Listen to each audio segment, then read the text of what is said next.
Եսայի մարգարե Եսայի մարգարեն աստվածաշնչյան այսպես կոչված մեծ 4 մարգարեներից առաջինն է։ Այս մարգարեներն այսպես են կոչվում, ծավալով ավելի մեծ գրքեր ունենալու պատճառով, քան մնացած 12-ը։ Եսային ապրել է Քրիստոսից առաջ 8-րդ դարում։ Ծնվել եւ համարյա ամբողջ կյանքն անցկացրել է Երուսաղեմում։ Ունեցել է ըստ իր իսկ վկայության մարգարեուհի կին եւ զավակ կամ զավակներ։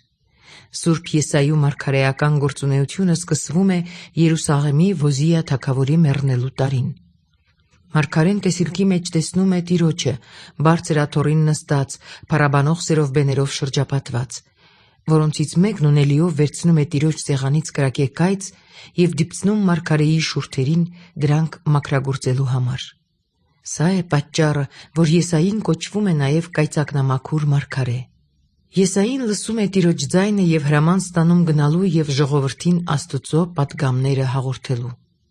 Եսային իր շուրջ 60-ամյա մարգարեական պաշտոնով ուղղություն է տվել Երուսաղեմի 4 թագավորների՝ Հովաթամին, Աքազին, Եզեկիային եւ Մանասեին։ Եսային կոչվում է նաեւ նախավետարանիչ կամ ավետարանիչ մարգարե, որովհետեւ բազմաթիվ մարգարեություններ է արել Տեր Հիսուսի մարդեղության ու փրկagorցության վերաբերյալ։ Օրինակ,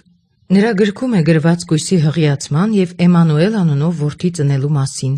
նաեւ Տիրոջ չարչարանքների եւ հարության։ Ըստ եկեղեցական ավանդության, Սուրբ Եսայի մարգարեն նահատակվել է Մանասե թագավորի հրամանով, սղոցվելով։